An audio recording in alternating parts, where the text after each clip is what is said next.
Biyernes Santo, amo nang gisugdan ang Via Crucis sa alas 4 sa kadlawon. Atong pamalandungan ang paghimo nato aning Via Crucis nga sa matag lakang ni Kristo padulong sa Kalbaryo, gipakita niya ang dakong gugma ug pag-antos alang kanato. Ang Via Crucis dili lang paghinumdom sa iyang kasakit, apan usa ka panaw sa atong kaugalingong kinabuhi. Pinaagi sa krus makabuot nato ang pagkabanhaw. Pasayloon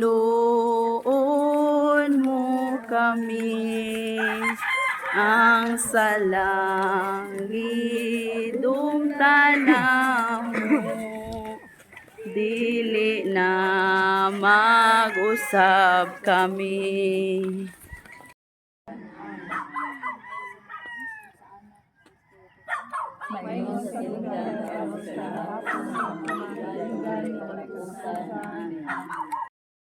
Talibutan. Tapos si Jesus kalansang sa matundalo dito sa cross, ikuha nila ang iyang sapot ug ibahin sa upat. Ug nahuman ang among Via Crucis nga malampuson. Dalang salamat Ginoong Hesus.